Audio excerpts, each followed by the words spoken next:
Take a thought, any neutral thought.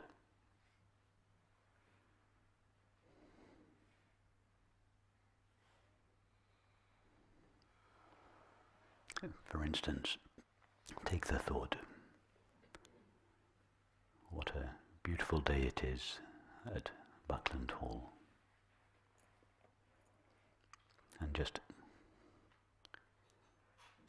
sound that thought to yourself a few times.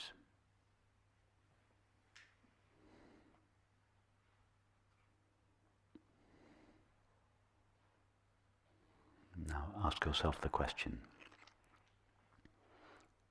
what is this thought appearing in? But don't give a name to the answer, just ask the question. Anything that appears must appear in something or on something.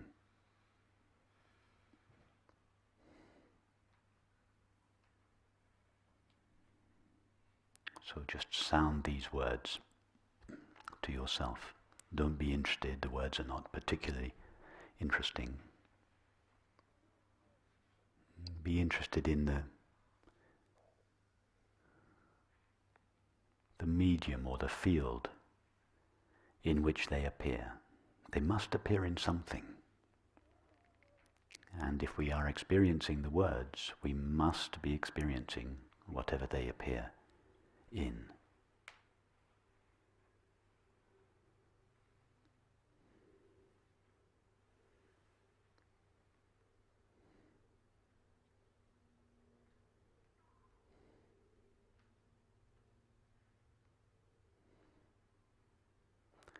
And now take the same thought again, what a beautiful day it is in Buckland Hall, and slow it down. Say it to yourself as if in slow motion. What a beautiful day, etc.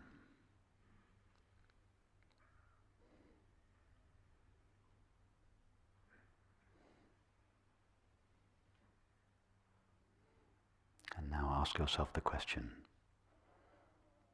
what is the stuff in between the words? What a beautiful. What is present between the what and the a, and the a and the beautiful?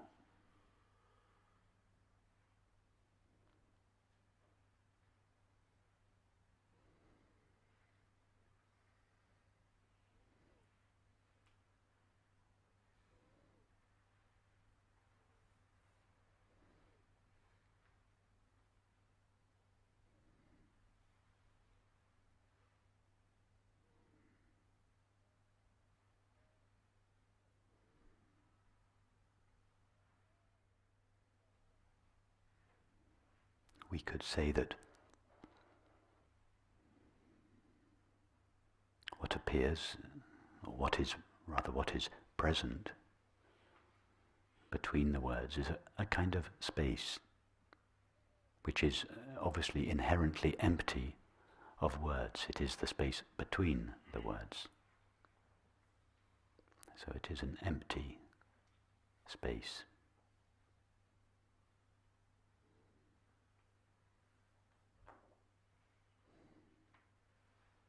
Ask yourself what happens to that space when the next word appears.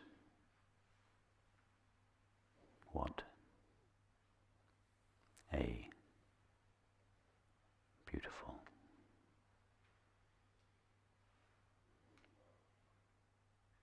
Does the space disappear?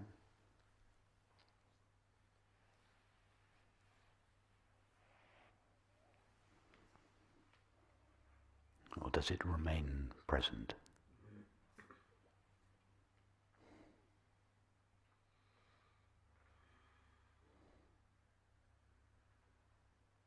There is a discontinuity of the words, but is there any discontinuity of the space?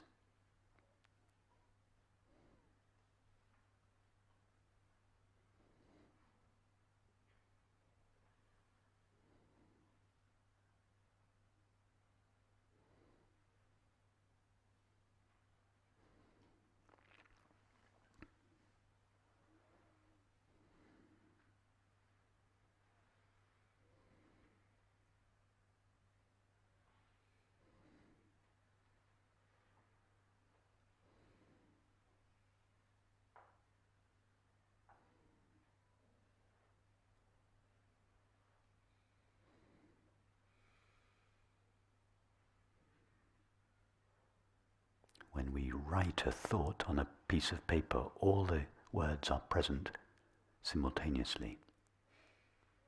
But when we sound a thought in our mind, each word appears one at a time. When the what appears,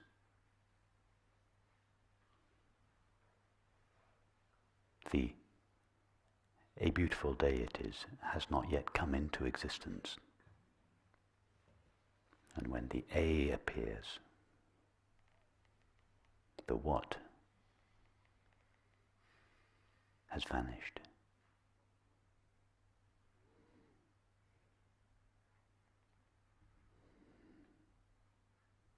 See that each of these words, they appear in the same place.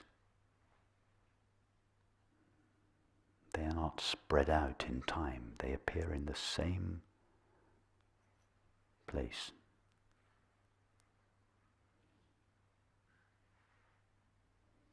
The what is replaced by the A, which is replaced by the beautiful.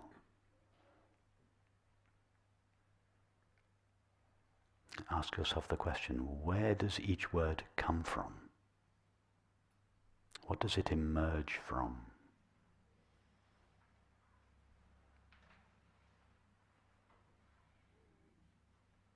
And when it disappears, where does it go?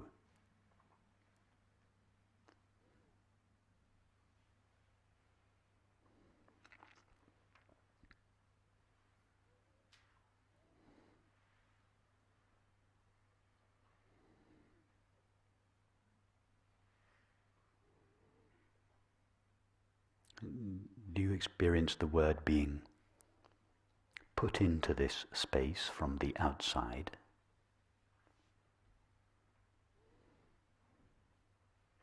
Or does the word emerge from within the space?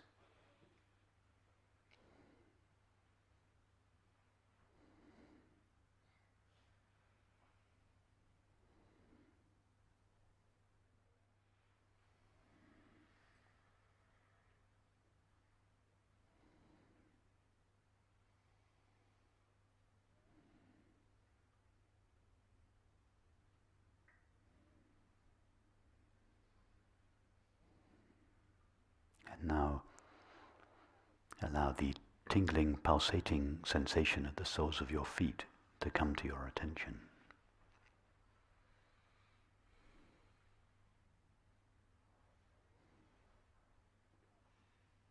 This sensation, like the previous thought, is always changing, albeit more slowly. Ask yourself the question, what is this sensation appearing in? It must be appearing in something.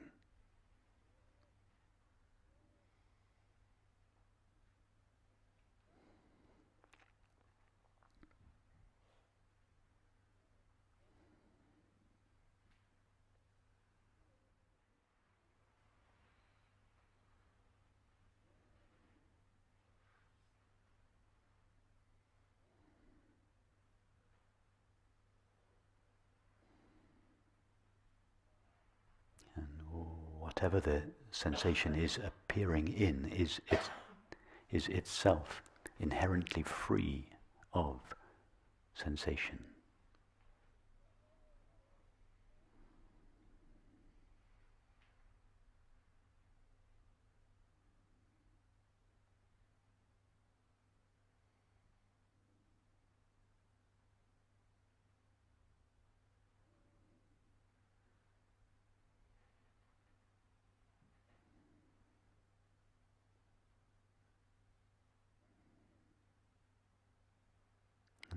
go back and forth between the thought and the sensation.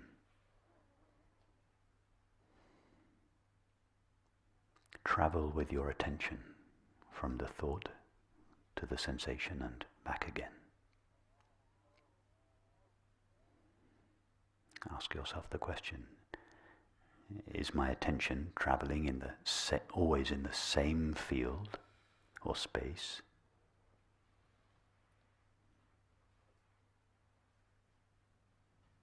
Or does it, when the attention travels from the thought to the sensation, does it leave one field or space and enter another? Or is your attention always traveling in the same field?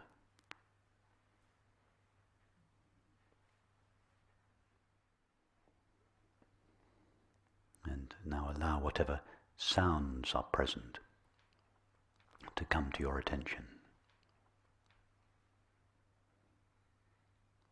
Sounds are continually appearing and disappearing.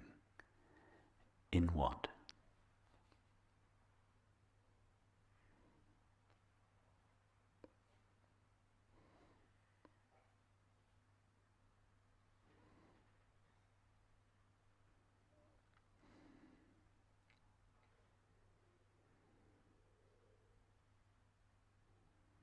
Whatever it is that the sounds appear in is itself inherently free of sound.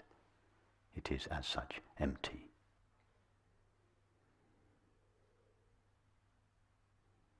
Now travel back and forth with your attention from the thought to the sensation, to the sound, back to the thought, to the sensation.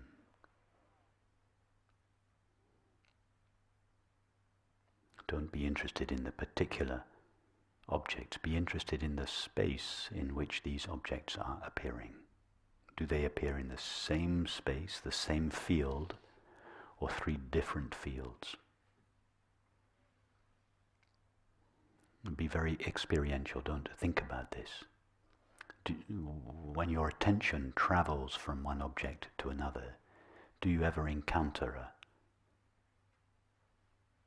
a border or an edge to one field? Do you ever have to leave one field with your attention and enter another? Or is your attention flowing seamlessly, unobstructed, through the same empty field?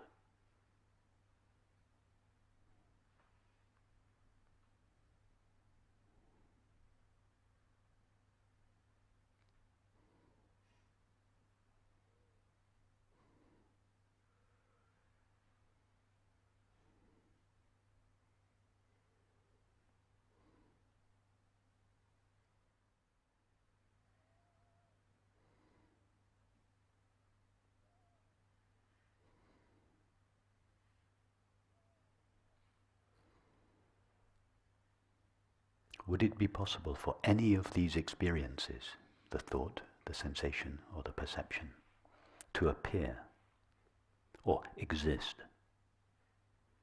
if it were not for this empty field?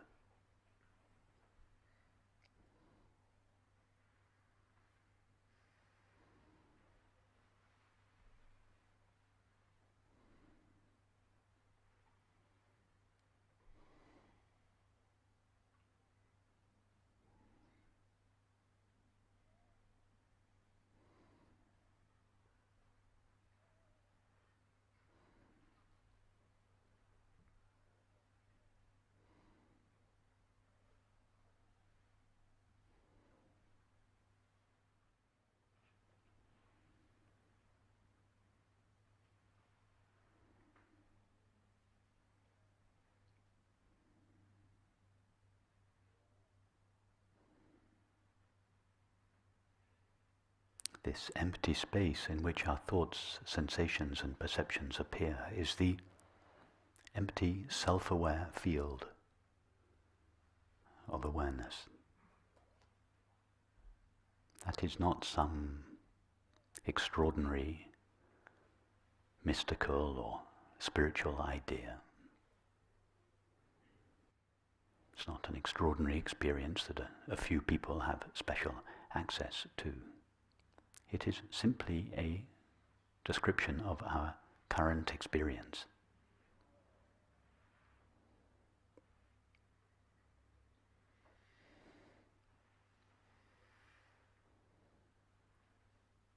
Try now with your attention to see if you can leave the field of awareness. Just roam with your attention. Wherever you want, go as far as you can go. And don't be interested in whatever object you encounter. You're looking for the edge of the field of awareness in which your attention is moving. Try to find that edge.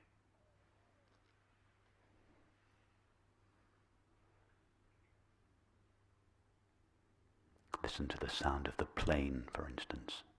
Does it appear within the field of awareness or outside of it?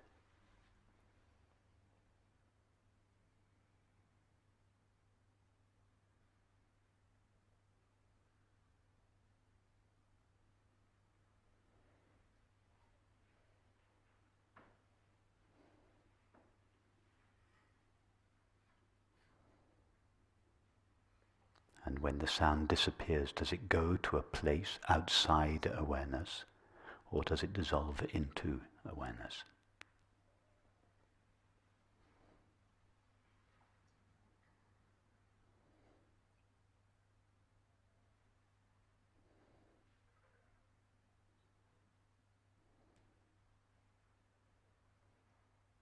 Try to come in contact with something outside awareness.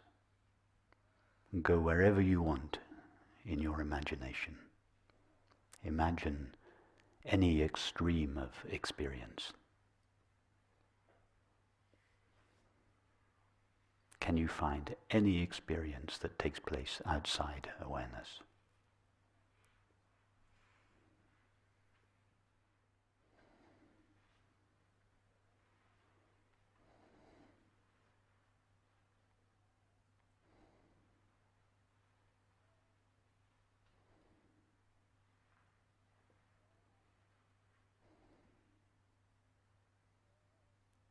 Consider again the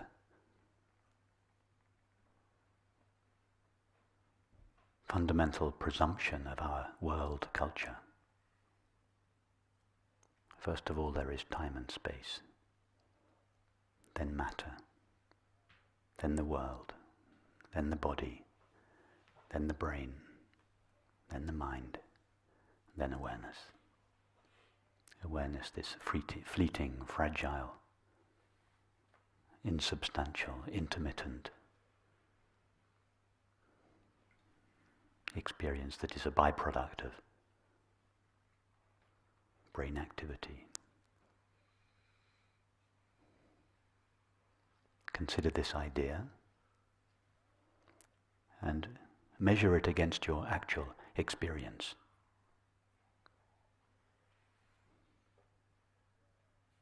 Is this idea, this fundamental presumption upon which our world culture is founded, is it an accurate description of your experience?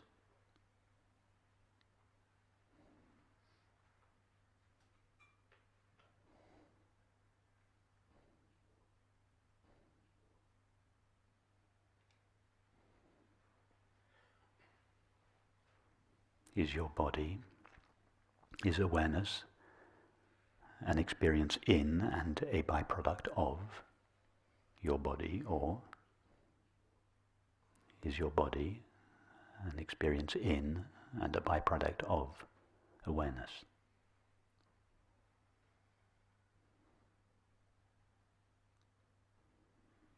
Is awareness a fragile, fleeting, insubstantial experience that appears in the world?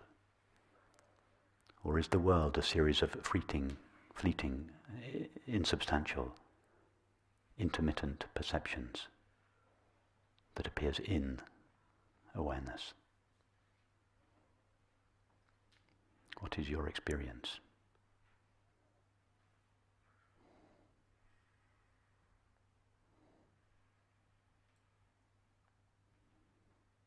Don't allow your mind to tell you, oh, that's crazy.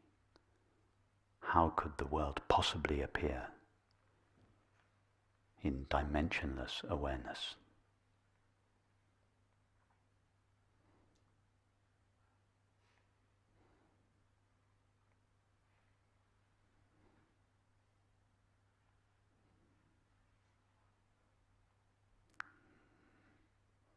You imagine 2,500 years ago when people first suggested that the world was round, that it was floating, suspended weightlessly in empty space.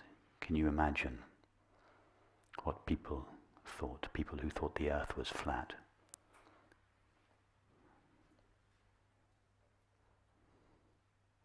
And that it rested on some solid, never-ending substratum. Can you imagine what they thought when it was first suggested that the earth was just a sphere, a minute speck suspended weightlessly in space?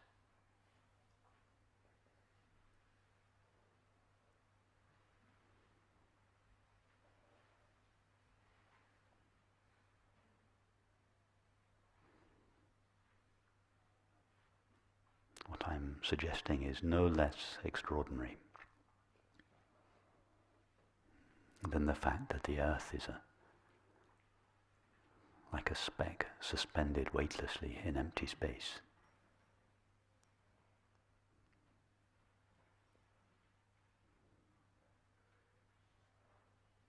I'm suggesting that the universe is a series of specks suspended weightlessly, not in empty physical space, but in empty, self-aware consciousness.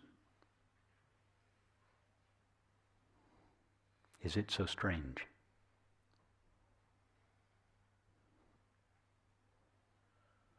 We were wrong about the flat earth. We were wrong about the geocentric universe. Could we be wrong about consciousness?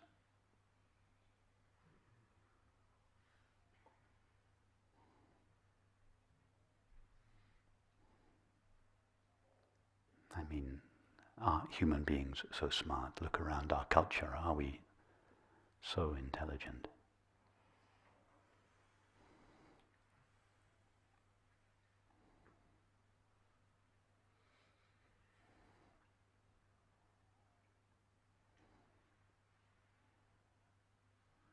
Could it be that there are not billions of separate, limited, finite consciousnesses floating around in each of our heads?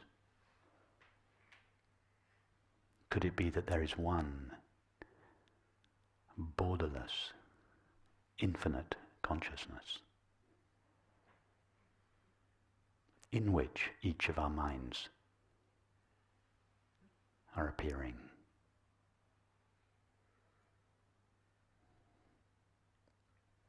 After all, if none of us can find an edge to the awareness in which our experience appears, not just those 100 or so of us here, but if nobody has ever or could ever experience an edge to the awareness in which their experience appears, what legitimacy is there to the belief that there is an edge to awareness?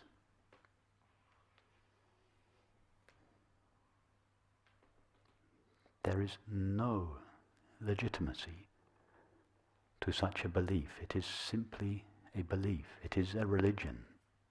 It is the religion of materialism.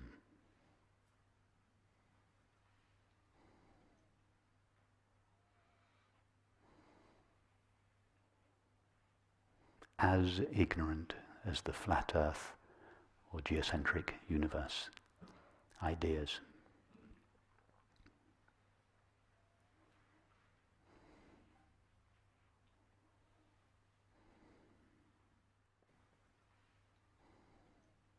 How would it be to live our lives in a way that is consistent with the implications of this understanding?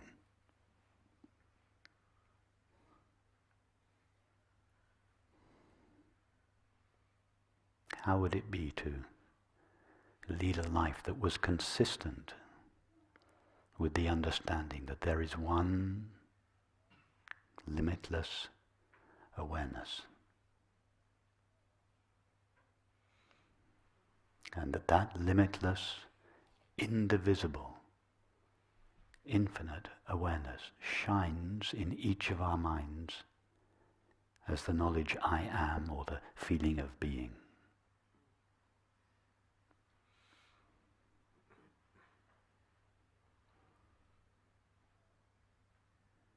How would it be to live the possibility that the I am that each of us knows is the same being, the same infinite consciousness refracting itself in each of our minds?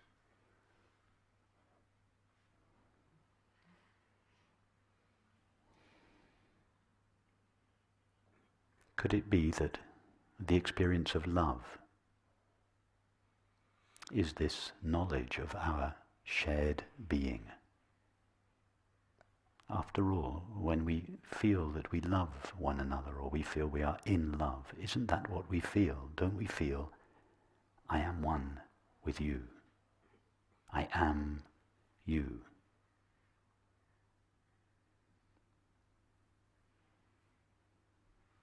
Love is the experience of our shared being.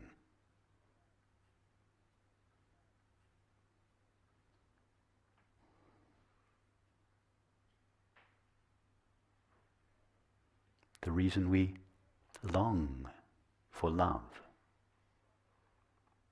either to love or to be loved, is because we long not for the object, not for the person, but we long to be divested of everything that makes us feel separate, limited, confined, temporary. We long to return to our original, unlimited being. Everyone has an intuition of this, not just those of us that are interested in non-duality. All 7 billion of us loves love. Why? Why do all 7 billion of us want love above all else? It is because this memory of our eternity lives or shines in each of our minds. Each of our finite minds longs to be returned to its original condition.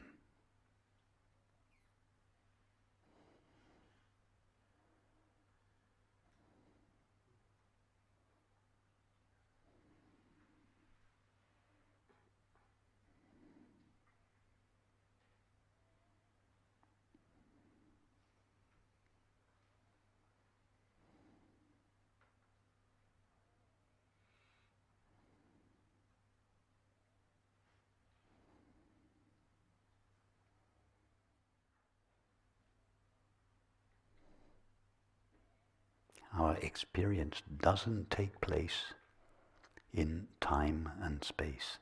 It takes place in consciousness.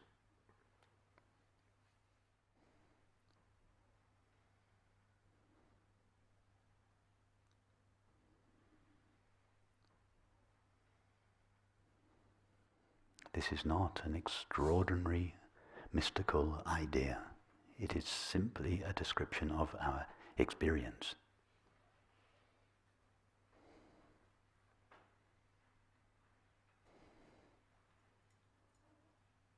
Dare to live a life that is consistent with the implications of this understanding.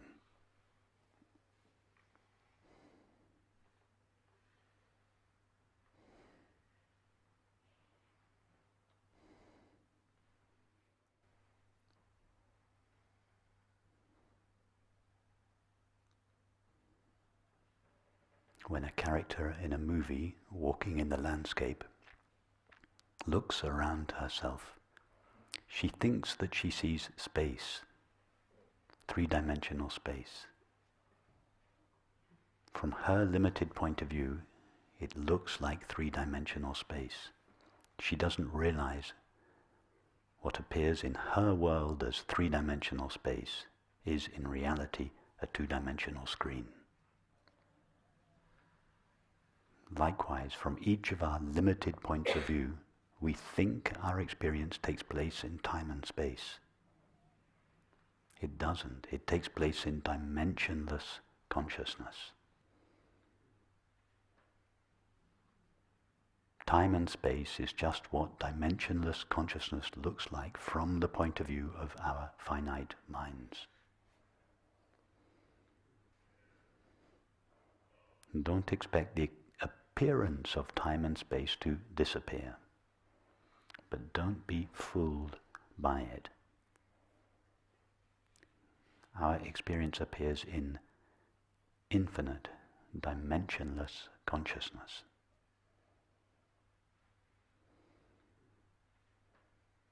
The common name for consciousness is I, what we essentially are. Don't be fooled into thinking that you are a cluster of thoughts, feelings, sensations, and perceptions.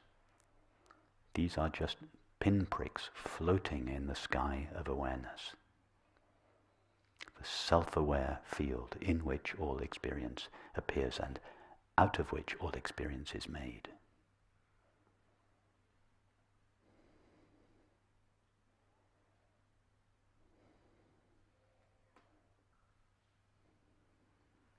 Everything that appears in awareness is made of awareness.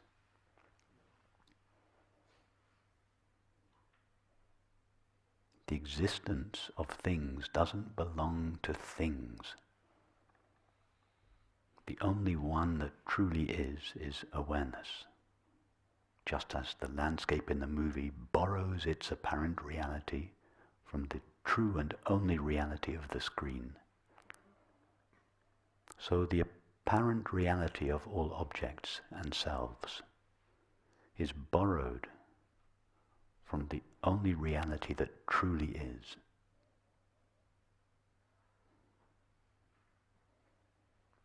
Infinite awareness, or God's infinite being, the only one that truly is.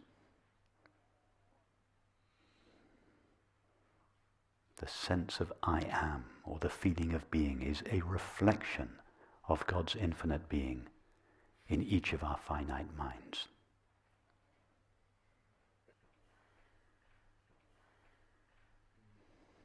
That being is not limited.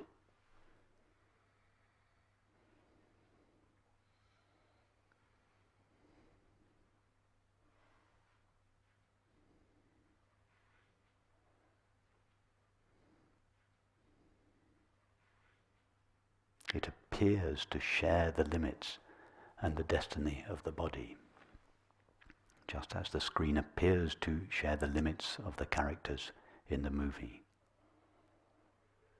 But the characters in the movie are just a temporary modulation, a temporary coloring of the screen.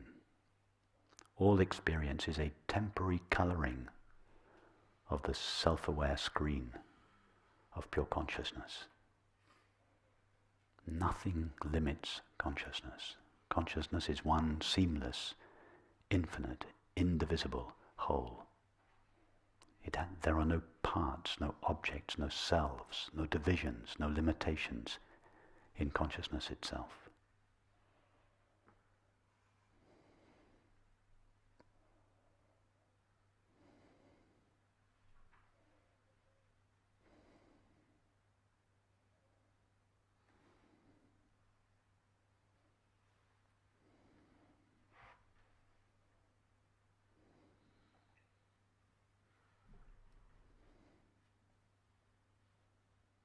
So what I am suggesting is a complete reversal of perspective.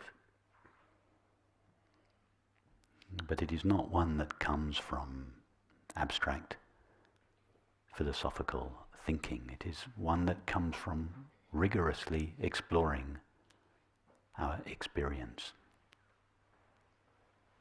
After all, experience must be the test of reality.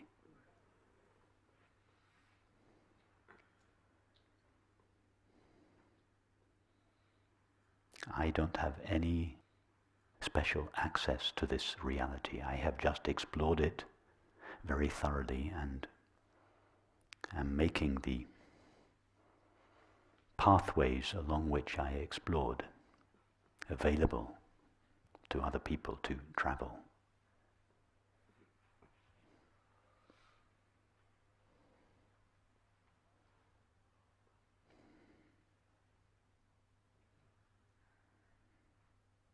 Everyone has the same access to reality, because everyone is the same reality. In fact, there aren't lots of separate everyones. Each of our minds is just a temporary, self-assumed limitation of the only one that truly is, infinite, indivisible, self-aware being, God's infinite being.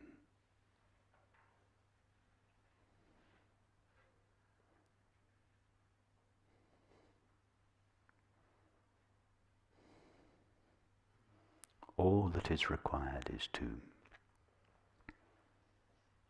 take the journey, make the exploration yourself. Use these pathways that are being shared. Excavate your entire experience. Explore it and be courageous. Only trust what you yourself know from your own experience. Refuse everything your culture has told you. They told us the earth was flat. They told us the earth was the center of the universe. They were wrong. Could they be wrong about consciousness? Could it be that consciousness is not an epiphenomenon of the brain? Scientists believe that it is so, but they still haven't found consciousness in the brain. They have absolutely no idea how consciousness is produced by matter. The reason why they have no idea is because it isn't. It's not rocket science. It is so simple. Explore your experience. Trust your experience. And then the last stage, have the courage to live the implications of what you discover. Ponder the implications of this perspective, and then try it out.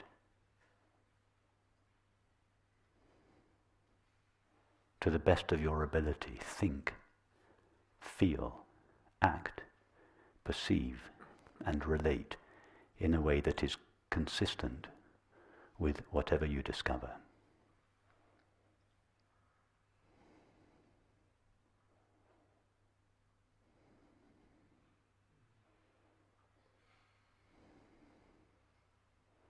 The old habits will, of course, reassert themselves. Don't worry about that. Just go back again and again and again. Explore your experience, live the implications of what you discover.